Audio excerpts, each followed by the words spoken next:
Hello and welcome to episode 114 of the Rollo and Slappy Show. Today is October 15th, 2018. I am Rollo McFlugel, and with me is Slappy Jones 2, and we are both of McFlugel.com.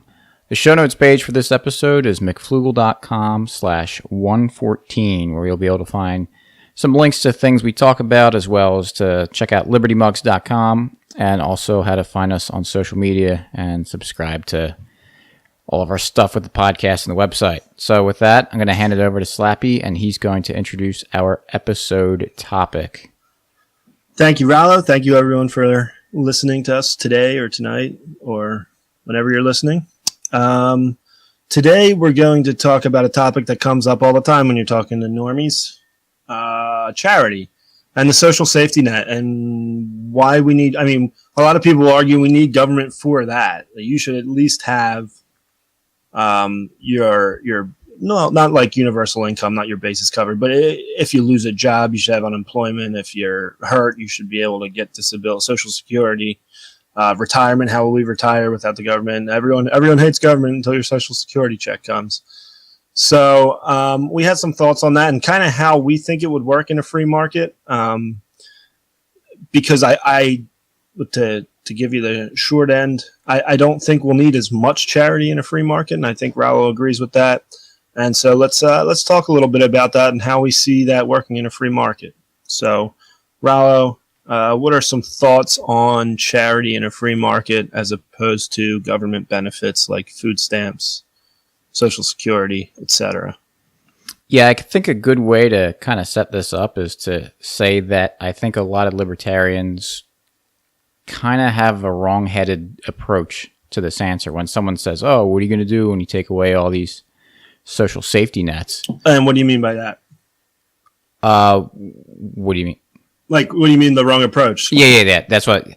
So when someone says, what are you going to do when you take away these social safety nets? And people say, well, charity's going to kick in. They say, oh, people are just going to start giving more money. That's assuming a lot. They say, well, people are going to have a lot more money because the government's not going to be there. It's not going to be taxing them. And I don't think it's not completely incorrect to say that, because it's true. But I think taking that approach kind of causes you to skip a few steps. Or it's also, I think, tough to convince someone, because it's like, how many people are really charitable with their money? I don't know. Yeah, I think people generally are. If there's a problem that pops up, I think people are pretty willing to give some money. Yes, when there's a problem that pops up. But what about when someone needs food stamps? Yeah, well, exactly. And that's why saying that it's going to be charity isn't right. Very good, or not good. It's not that it's not good. It's just not convincing, or I don't think that's the way it's going to play out. Right, that's what I was trying to get at. I don't know how convincing it is to someone who believes we need government. Like, we can't do it without government. So if you tell them, yeah, we can, they're just going to say, no, we can't. Right. Yeah. Well, first of all, and just to get it out of the way, charity in a free society would be much better than the government trying to hand out assistance, because government just, by its nature, has a lot of inefficiencies. It doesn't have good ways of getting resources to where they really need to go. Just look at the way it does its charity with foreign aid. Does anyone want to hold their breath to say that the aid that the U.S. government gives to other countries actually gets to the people and doesn't just go through the government and get doled out to their buddies in power? There are some government programs that don't quite function that way. They actually, money gets to the people it's supposed to, but it's through layers and layers. A lot of bureaucracy. Right, yeah. Right. And maybe it's not always the incentive. I mean, you brought up food stamps. I mean, look at, I think anyone can come up with abuses of the food stamp system off the top of their head. So it's just, the government there's problems with the government in there. So, when it's, because that's the problem. When it's not your money, you care less about it. So when the government's just taking it through taxes, they have less of an incentive to make sure it's getting used well than someone who's actually giving their money to something. And I think that's the angle that a lot of people are taking when they say that, oh, well, just charity will be better. Without, and I think that's, I have no idea what percentage, but it's just, maybe the assumption's like that's going to be 50% when those people talk about it, or in reality, the charity may be more like 5% of what we're talking about we need. Right. Just picking random numbers. But just get the idea that it's, I actually think charity is going to be a pretty small portion of how we're going to help people that are less fortunate or don't have as much wealth and resources in a free society. So do you have anything else or thoughts on that? Well, one thing that, I mean, is just true economically is when you subsidize something, you're going to get more of it. Yeah. Not that, and I know everyone hates that, like, oh, you think people want to be on food stamps? It's like, no, but if you get money every month for food, do you want to give it up? Right. So there's just a lot of abuse in the system that would go away without it. And so libertarians just want people to starve. So what would you say to that? Yeah, that we want people to starve? Yeah, like real. I mean, hit the nail on the head. Yeah, yeah. Sometimes I think, like, I don't know when people say that if they're just trying to be, sarcastic or something. Like, would you just want them to starve, or if they actually think we believe that? I think that they think that we haven't thought it through. Yeah, well like enough. We haven't thought that far. It's the same thing as who's going to build the roads. Right. It's like, oh, it's a great plan, except we're not going to have any roads. It's the same thing. Like, roads? It's a great, it's a great plan. It's a great plan that you don't want the government giving food stamps, but with capitalism, you're just going to have people starving because the rich aren't going to share their stuff with people. Yeah. So how about that? I mean, one, we wouldn't have, we're assuming this is a free society. So I do think in a free society, community would be a lot stronger because we'd rely on each other more. We'd have to. And there'd be a lot more helping out each other within the community. But there's also going to be more opportunities to make money in that there's no zoning and licensing laws. So if you can cut hair, you could charge money to do that for people without having to go to school and buy a license and whatever else. There'd be all kinds of business opportunities, things you could sell to help each other get by that you can't do today because of these rules, these licenses, which obviously keep competition out, which is why businesses are always arguing for good regulations.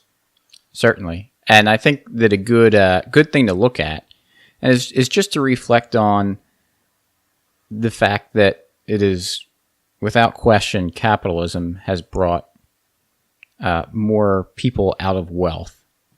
Or out of wealth. Oops. Out of poverty. Yeah, out of poverty than anything else in the history of the world. If you look at these industrial revolutions that have happened over the last 200 years or so, free exchange of goods and services, that world poverty rates are dropping, declining, like dramatically.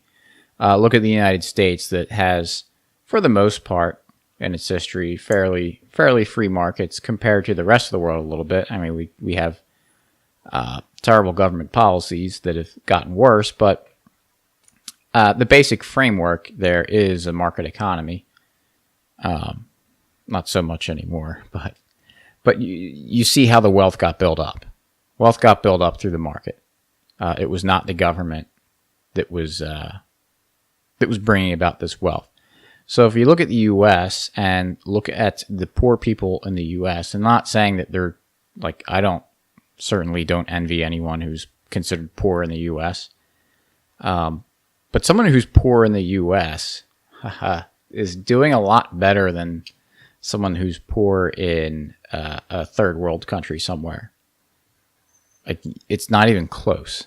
Like, no one can sit there and argue that someone that's living below the poverty line in New York City or something is on the same standing as someone who's living below the poverty line in Ethiopia. Like, there's literally no one that starves to death in the United States unless there's is mental issues or is like murdering someone, kidnapping. Yeah, and murdering them through starvation, which I don't really ever hear those stories. I'm sure they exist, but that's not because people in the U.S. are just like nicer people than someone in another country and in a poor country. It's because that private property rights have been more historically respected here. And so people are able to accumulate wealth and serve the people in their community by providing them with goods and services that other people want. So by kind of unleashing people to be able to make more money, it provides benefits to everybody else, because that's what an entrepreneur does. They transfer value from either geographically or into the future. And those that do a good job of transferring value get economically rewarded. And the more they get economically rewarded, the more the more money and value they're able to do, because they're accumulating wealth. And so the next time that they're going out and selling something, they got more. Well, the other thing it does too, like say you came up with an idea and you were making money, other people see that and they say, I want to do that too. And then you bring more of that into the market. Right. It sends signals. Yeah. And so it brings other people, and yeah, you're right. It brings other people, it brings supply up, it makes access better, but still the better entrepreneurs are able to still. Yeah, continue to continue to be more productive, find innovative ways to produce more in less time so that they can charge less money to be more competitive. And so prices will go down in a free market. Like we do see in like LASIK surgeries and plastic surgery. Price of that continues to go down every year in real terms, in nominal terms, even in a lot of cases. Whereas the price of healthcare, which is, a mess when we talk about traditional healthcare, goes up, and it doesn't make sense in a free market that would be coming down. Right. Because people would be coming up with better ways, more efficient ways, more productive ways to serve you and keep that price down to be competitive and profitable. Yeah. Yeah. I mean, look at consumer electronics. Right. A couple years ago, not that long ago, laptop computers were not really a thing, or they were there, but they were clunky and big and expensive and not very good. Now it's insane. I have like literally two sitting in front of me. One's a Chromebook that I use just for doing this podcast because I only wanted to do one thing. But like, it was cheap. It was cheap for me to go out and get it. That was unfathomable a couple years ago. Yeah, well, I mean, you can look at cell phone technology. Yep. I don't know what the original iPhone cost back when it came out. I guess it was close to what this most recent iPhone cost when it came out. Yet you're getting a lot more in this latest version than you're getting in the original version. Oh, yeah, and that's the iPhone. I don't have an iPhone. I've got an LG phone, and I think I spent like $150 on it. Yeah. And it is like, it destroys the original iPhone. Oh, yeah. Yeah. All these phones do. All of them do. I mean, yeah, and old enough to remember playing Snake on a Nokia. Yeah. So. Yeah, so for the people that, and it's ironic but not surprising, the people that want the government to provide all these safety nets and help for the poor and, take the place of charity or anything else, they're the ones that want to punish the entrepreneur for creating wealth, just because they don't really understand what's going on. They don't understand the mechanics behind what the entrepreneur is doing, so they see it as I don't know. They see the poor distribution of wealth, and so they think that's bad, and so they want to punish the guy who's making a lot of money. But by doing that, by punishing the entrepreneur, or at least entrepreneurs that aren't using government services to be able to gain their competitive advantage, you're destroying wealth. You're impoverishing everyone by doing that. So, like, don't do if you want to help people not be poor and help everybody out. Like, the entrepreneur should be literally the last person, right? That you should be targeting. Those should be the ones that you say let them run free and do whatever they got to do, as long as they're not, infringing on anybody else's rights while they're doing it. And in order to have that view, you actually have to understand what rights are. Yeah. Which is one of the problems. And this is why it goes to show that a lot of these people that these statists, these normies that we're arguing against, most of them aren't evil.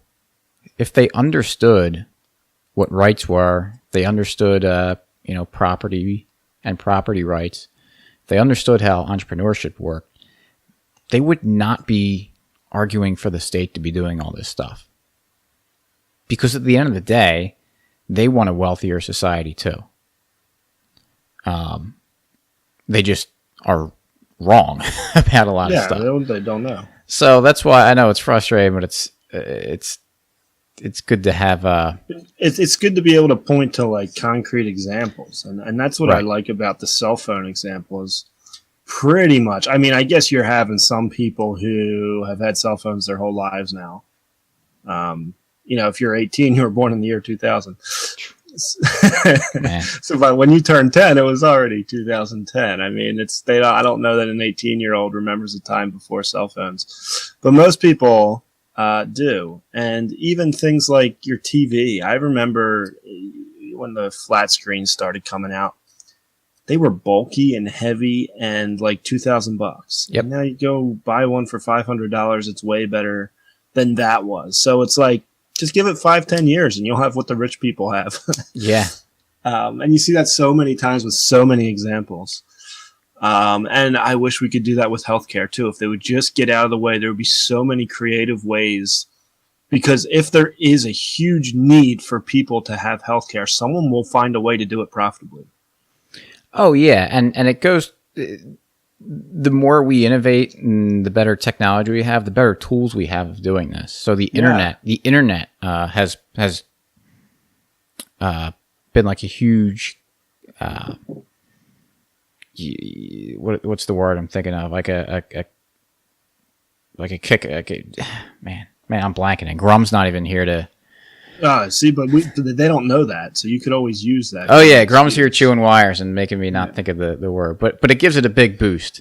The internet gives it a huge boost. It's just like in previous kind of revolutions, it was energy, reliable forms of energy was a huge tool to be able to help. Printing press, that's able to. The printing press is a great example because it's able to transmit ideas very quickly. Yes, and securely, and without it deteriorating. And as quickly. That got better, more people could make copies, could print something, and more ideas could get out. And some of them are probably pretty bad. Yeah, but like you've got a book that explains math or science or something or how to do something. You can write it down and then print some copies of it and distribute it. And someone can, has like a reference manual on how to do something. Now they don't need to hire the artisan or the expert that just knows this one task that anybody can do, but it's just the steps might not be easy for most people to just memorize. But if you're able to write a recipe, which is what a lot of this stuff is, and then you can put it out there and people can take it and do what they want with it.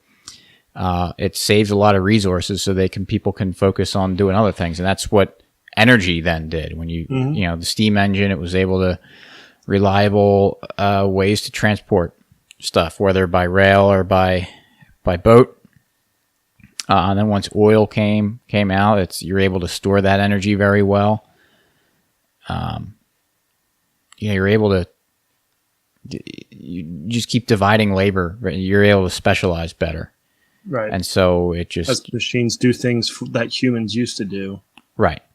And frees up humans to do other things. Yep. And information and resources and everything else are getting so much easier to transport everywhere and get it out. So, yeah, people are able to spend their time doing more useful things. Mm-hmm.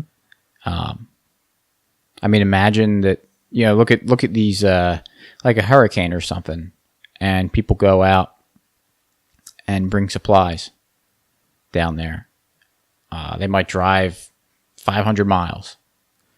If they didn't have a truck or something, they could just load up and know without a doubt that it's just going to work. I mean, that's a lot of planning that you'd have to do to figure out, and a lot of resources that you'd say, all right, I got this pallet of, I don't know, lumber for building, and I want to get it down there because it's really valuable, but it's going to cost me a ton to try to logistically get it there. It brings the incentive down to do it. Mm-hmm. I mean, just imagine if teletransportation were a thing. How much wealthier that would make us. Because now wherever anything was needed somewhere, it's just almost instantly there. Like, just imagine what that would do to the quality of life for everyone. So it wasn't quite that dramatic in the past with things like the printing press or fuel or the internet, but it had that effect. So it's very, very, very helpful and useful. So yeah. Yeah. No, one thing we were talking, I mean, the point of this episode was going to be about charity, and it is. But we were talking before we went on, and you saw a documentary, I saw it as well, called Poverty Inc. Yep. Yeah, we'll link to it in the show notes. Yeah. You want to mention that? Yeah, it was a documentary about, I think Haiti was one of the major... Haiti was in there, yeah. Yeah. And Sub-Saharan Africa a little bit. How that there's the idea of what these people need, these poor people in impoverished countries, what they need. People think that what they need to do is go down there and give them stuff. Right. And people do it from the goodness of their heart. Right. That's the real shame of it, because when you say people like, don't do this, don't do what you're trying to do, they legitimately are trying to help and have the best of intentions. So it's like I don't necessarily blame people for maybe not taking that advice, because they're like, but yeah, but I'm helping. I'm giving people stuff. I'm donating something. But like we always say, intentions don't guarantee results. So yeah, one of the things I remember was one of the stories they tell is with the Tom's shoes. Yep. And they donate a pair. If you buy a pair of Tom's shoes, they donate a pair to a third world country. And what happened was they were getting so many shoes that the cobbler went out of business. Yep. And then and once these free shoes they got wore out, and these people needed more shoes, there's no cobbler anymore. They're literally begging for more shoes. They're asking for more shoes to come in. Right. Same with the food, with the rice, and the United States was giving a lot of rice around the world in foreign aid. Yep. Yeah, I think it was Haiti was the major problem. That may have been. Yeah, that they were giving all this rice down there, and people were eating it, but the farmers couldn't make money, couldn't sell it. Right. Which just delays, it keeps the third world in the third world. And I thought one quote was really good. It was one of the people receiving the aid. He said, he doesn't know of a single country that went from a third world to first world because they got so much aid. Yeah. But there's several examples of countries who have by building factories and getting jobs. Yep. And if you think about how a country goes from nothing to something, like you can look at Hong Kong, or you look at the United States. The United States didn't grow because Europe was flooding it with goods for free, charitable, Right. It's not how an economy grows. And it's nice in an emergency when a hurricane hits or an earthquake and people are desperate and they need something now. Yeah, that's a great way to do charity. But not if you're trying to build up a country and build up a people so that they can be self-reliable. Yeah, and once the emergency is over, that aid, that charity should stop. Should stop, and they should build. And if you're a business owner and you want to set up a factory there and create jobs, I think that's probably pretty good. Yeah, that's a way to get the economy moving and get them being creative. Yeah, one of the other points that got brought up in Poverty Inc. was that these consultants that are out there, I don't know, like consultant for lack of a better term, but they help people people who want to help these countries. They help them with how to direct their resources. So they're like experts in Mm-hmm. And they would say that they'd meet with these wealthy people that they say, hey, I spent all of my life, accumulating all this wealth, and now, I kind of want to retire. Now I want to start doing some philanthropy. Let's find something. And these people said, okay, and they give them this, here's an opportunity for you to invest in this business. They said, no, you don't understand. I'm not trying to invest my money. I'm trying to help people. I want to help people. I don't want to invest. And they're like, yeah, but the best thing you can do is by investing. Invest in our country, in our infrastructure. Right, and some of these people would get a little bit upset, apparently. Because they just want to give, but that's like, it's like you said with the shoe example. It's not how economies grow. You just create this bad incentive structure. Yeah. And it just, yeah, exactly. There's no other word for it but dependency. That's what it is. They're waiting for that. People hate these words, but they're waiting for the aid to come in. They're waiting for the handout. And it doesn't mean they're bad people. It's people responding to incentives. Right. It's because you destroy their infrastructure to get it any other way. Right. Where if they could create it themselves and sustain it themselves, they would then be able to grow and compete in the world. That was another quote one of the guys had. He was kind of doing a play on the give a man the fish versus teach him the fish. And he said something, I forget the exact quote, but it was something like, we know how to fish. We want to fish, but we don't have access to the pond because all this aid is keeping us out of it. Right. Also, a lot of times it's just bad governments are right keeping people. Right. Private property rights are huge, man. Right. You got to be able to respect private property. Yep. So yeah, anyway. I mean, anything that you can do, and I know this is not exactly an easy thing for the average person to do, but you want those people to be able to secure their property rights better. Yes. And the more they can do that, the better shot they have of pulling themselves out of poverty. Yeah. Participating in the world market and creating things and having things to sell to us. Right. And to each other and to be self-sustainable. So tariffs don't do that. Tariffs do the opposite. Tariffs do the opposite. So, yeah. Maybe, unless you had something more to say about that, I had another kind of... Yeah, go ahead. Go do it. Go do your thing. Kind of similar, but it's more directed towards domestic stuff. But the bad incentives that are created by these social safety nets, as you said, examples are good instead of trying to go through the theory. Because that's kind of the point I wanted to make a little bit earlier when I was saying that people aren't evil with trying to create these safety nets and everything. They think they're trying to help.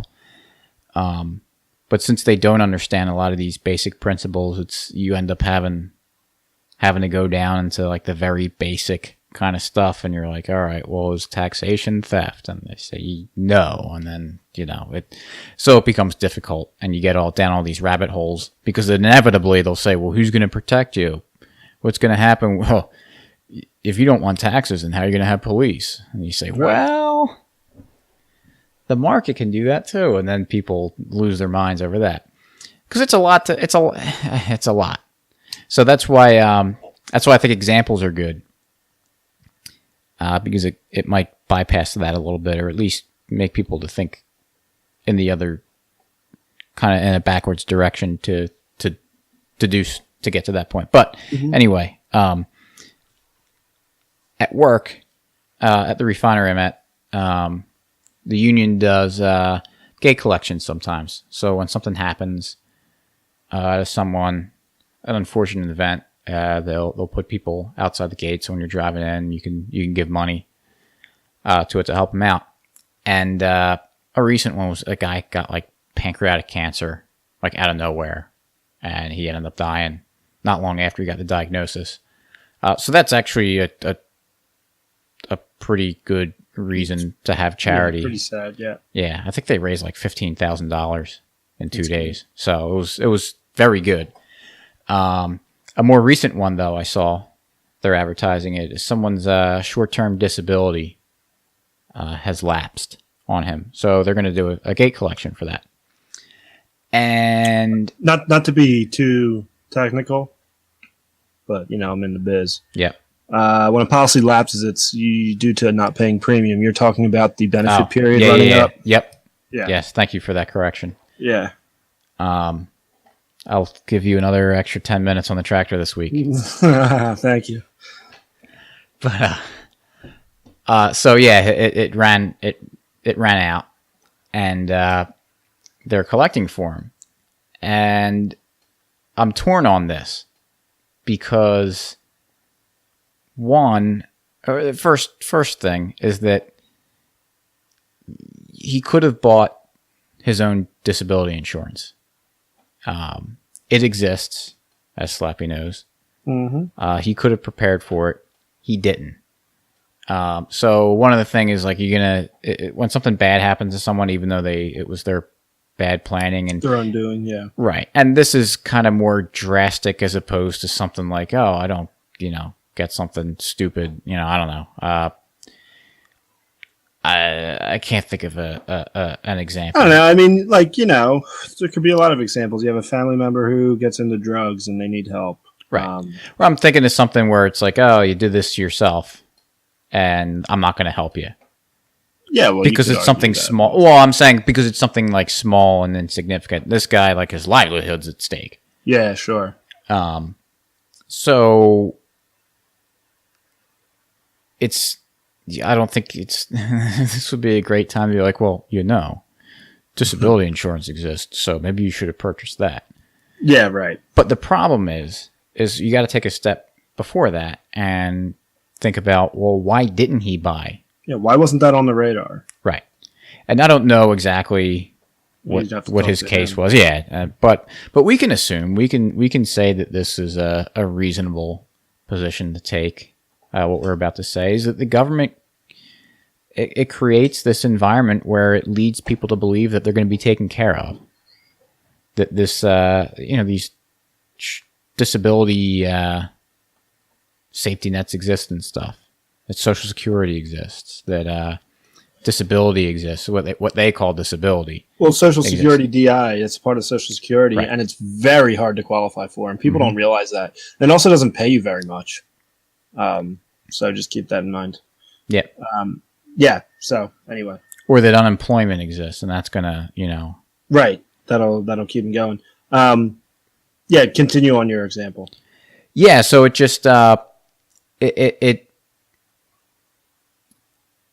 creates these bad incentive structures for people that they're not looking the incentive to go out and search these policies, these insurance policies out, or whatever other steps you got to take.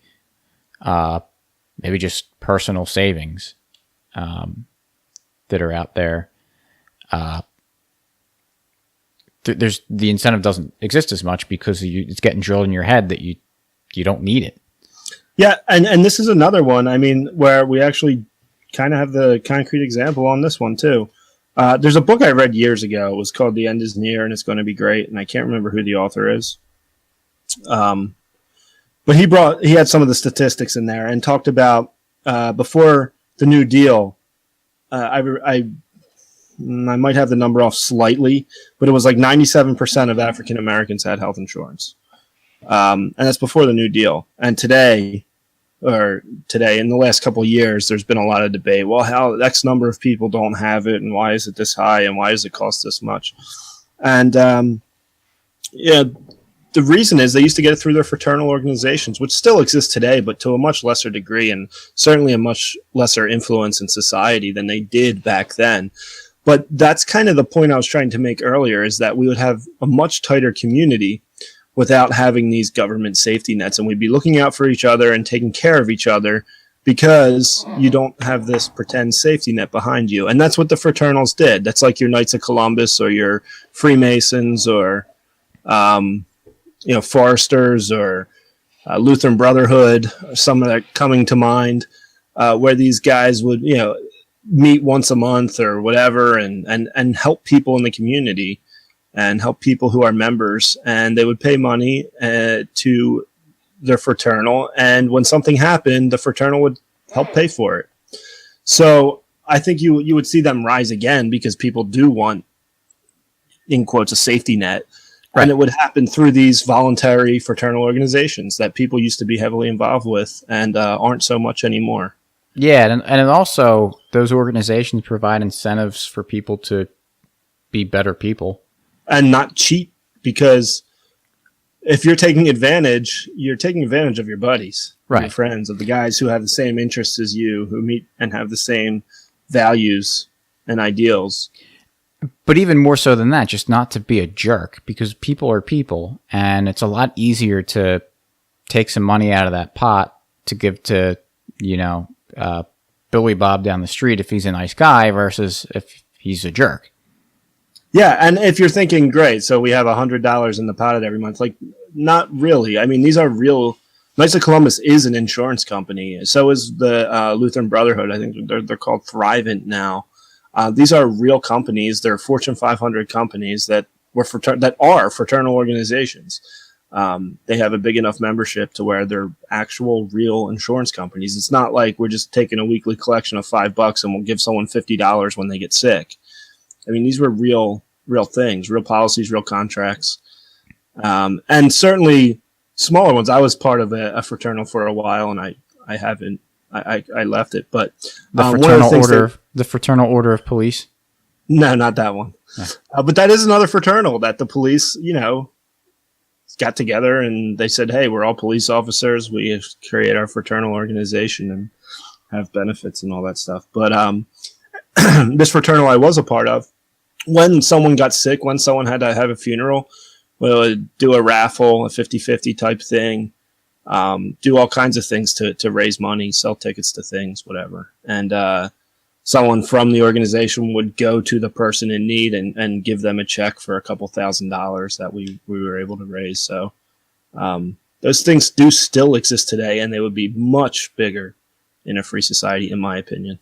Yeah, so that's why it's so powerful to bring these examples up, because it's not like that we have to create this entire new infrastructure or new markets or industries to be able to take care of this. It's just the ones that exist already will just be used more, and there'll be more resources directed to it, and as a result, more wealth will be generated, and everyone will be better off. Yeah, I mean, government crowds out charity, right? Yep. I mean, we know that. Or it just crowds out businesses that wouldn't be it wouldn't be charity, but it would be whatever benefits that would be voluntarily provided. Yeah, so it's not a case that we'd have to just, there's no way to do it. We'll just have to rely on people to give money out of the goodness of their own hearts to people. It's just that these things exist. Insurance exists. Fraternal organizations exist. Just regular markets and industries exist. The need to get your hair cut exists. The need to have your lawn mowed exists. If you just free this stuff up, like you said, remove these ridiculous zoning laws and licensing stuff, and people will be freed up to create more wealth by serving the needs of their neighbors better. Another great thing is War Against, or no, what is it called? Is it War Against? The State Against Blacks. Okay. By Walter Williams. Oh, yeah. I think it was an essay, but I think PBS made it into a special in like the 80s or something. But that's excellent, and that shows Walter Williams goes into the black community and kind of shows all these examples of how licensing and other rules and regulations that are there by fiat by the state is just messing it up for the black communities and kind of keeping them buried in poverty. Whereas if these, quote unquote, well-intentioned policies didn't exist, they'd be so much better off. So it's a real shame. I mean, this is why it's tough, because most, like I keep saying it, these people that advocate for these government policies, maybe not the government, the bureaucrats that are high up and some of these government officials that who knows what their incentives are, but the everyday person, the people who represent the consent of the governed, these people that are advocating for these policies, they do so because they truly believe that they're helping people. Mm-hmm. So when you say you want to take that away, like you're hurting people. Yeah, you're hurting people. So, I don't think you're going to be able to get them to read Human Action or Man, Economy, and State. So it's good to having a couple examples in your head that can be used that can pretty clearly point to the market working. Yeah. Instead of just kind of saying, well, charity will do that because we'll have more money. The market will solve it. Everyone hates that answer. Yeah. Or just say, oh, charity will take care of it because we'll have more money, it won't be taxed. Because they should be smart enough to say, well, if we're eliminating the government providing these services through taxation, then who will build the roads? Yeah, you're gonna have to pay for it. So someone's gonna pay for it. It'll just be more efficient and better run. Right. So that you will get more money as a result if the market's doing it. Because all those goods and services the government destroys wealth. So all of the stuff that the government does is just eliminating wealth from society because a private actor could do it for a profit if it's worth doing. And if it's not worth doing, then it's just a negative that shouldn't be done.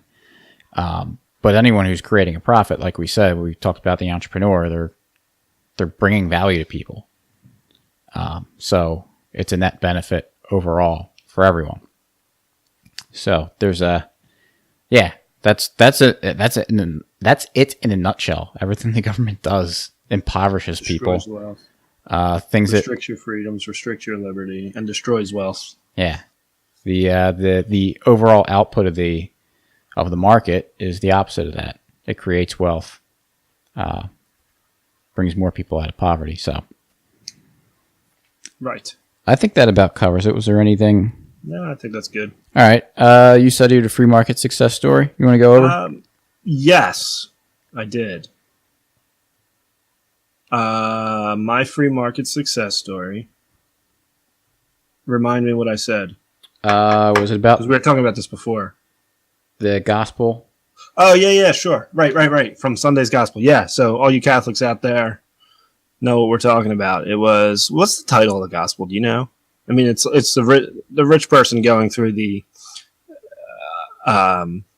getting to heaven is like a camel going through the eye of a needle. Yeah, I don't know what that would. I don't know what the title, like what the name of it is. But it's the rich guy goes with. But it's a famous one. Basically, it's hard for a rich person to get to heaven. Yeah. And so, my mom was talking to me about that, and I said, "Well, what's really interesting about this, and here's why it becomes the free market success story, is they were talking. Jesus is in the first century, talking about wealthy people versus poor people, and saying wealthy people have a really hard time getting to heaven. Right? We're not going to go break down the gospel and give our thoughts on it, but." Today, just about anyone living, I mean, especially in the United States, definitely in the United States, is way wealthier than anyone alive at that time. At that time, they didn't have air conditioning, cars, refrigeration, tractors.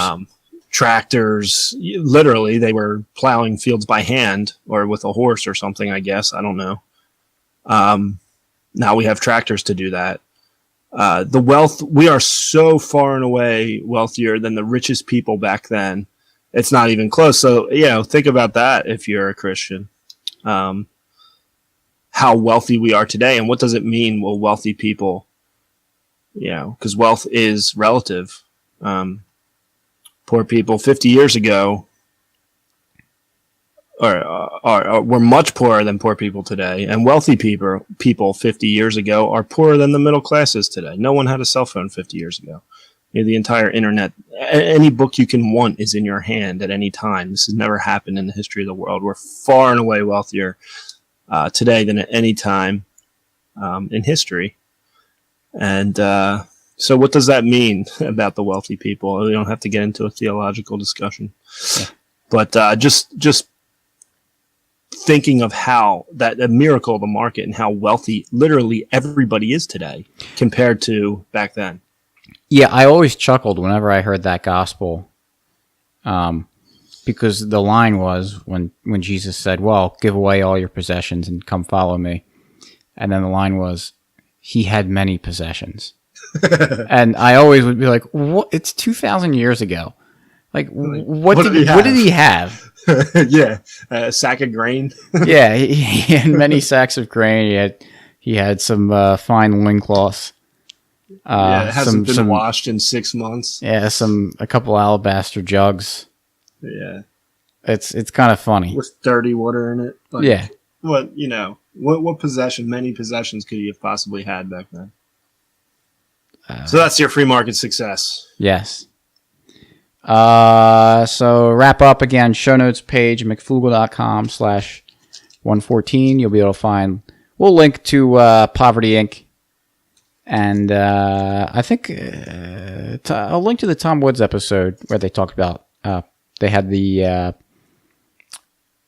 producer, the director, whoever was responsible for that film. That's where I heard of it. Yeah, it was a very good episode, and that's what I listened to. That, talked to Slappy about it a little bit, and then immediately bought the movie and watched it, and have been recommending it to a lot of people. I haven't heard a bad review yet, and it's across the board. It's I think like even Michael Moore watched it and was like, that was really good." Yeah, just go check out the trailer. The trailer is like 2 minutes long and it's really good. Yeah, you can show it to anyone. It's not like a libertarian documentary. It's just they present it. It's extremely well done. It's very well done. Yeah. Okay. What else? So you could go to mcflugel.com/114, find ways to subscribe to the podcast. We're on iTunes and Stitcher, Podbean, and all that good stuff, and also YouTube. Do us a favor and leave us a review and a comment. That helps us get with the podcast reach. Also subscribe to mcflugel.com for the email list. You'll get a discount to go shopping at libertymugs.com, and you should also go to libertymugs.com and buy some mugs there. Also, I was just on J.W. Weatherman's podcast last week talking about free will. And then we talked a little bit about some of how much of a presence that the lefty social justice warriors actually have in kind of corporate America. I brought a little bit of a different perspective than what you might hear. But yeah, the main topic was free will, and kind of getting into the nitty gritty into it. When did Free Willy come out? Probably like 93 Why were you or something. reviewing that? Yeah. Yeah. Should I mean, I hold that an orca could not make that jump. JW completely disagrees with me. Said the orca did make the jump. Yes. So, but no, it's it kind of takes some religious. It takes a very religious context, but I don't think you have to. You don't have to be religious to get something out of it because it's an idea. I mean, I think most people have some sort of understanding of a concept of free will, and there's a couple definitions of it, and we kind of discussed the two and get into it. So I had a ton of fun doing it. Yeah, it was a good episode. Yeah. Speaking of podcasts, you go check out Friends Against Government with Clark Campett and Bert Archist. Also Mance Raider, Free Man Beyond the Wall, Dino Files, and the Peaceful Treason Podcast, which we started. We're talking to them again. And then we Back ended on up, talking terms. yeah, and we just, but we ended up just like goofing off and not actually, Not putting it down. Yeah. Yeah, I'll be traveling a little bit for work next week. So wow, maybe if we can get something this week. you got to prioritize. The following. I don't know. Well, all right. So that's actually, if Will or Jared, if you're listening, Holla. let's actually set this up. Yeah. All right. Thanks for listening. We'll catch you next week. Peace.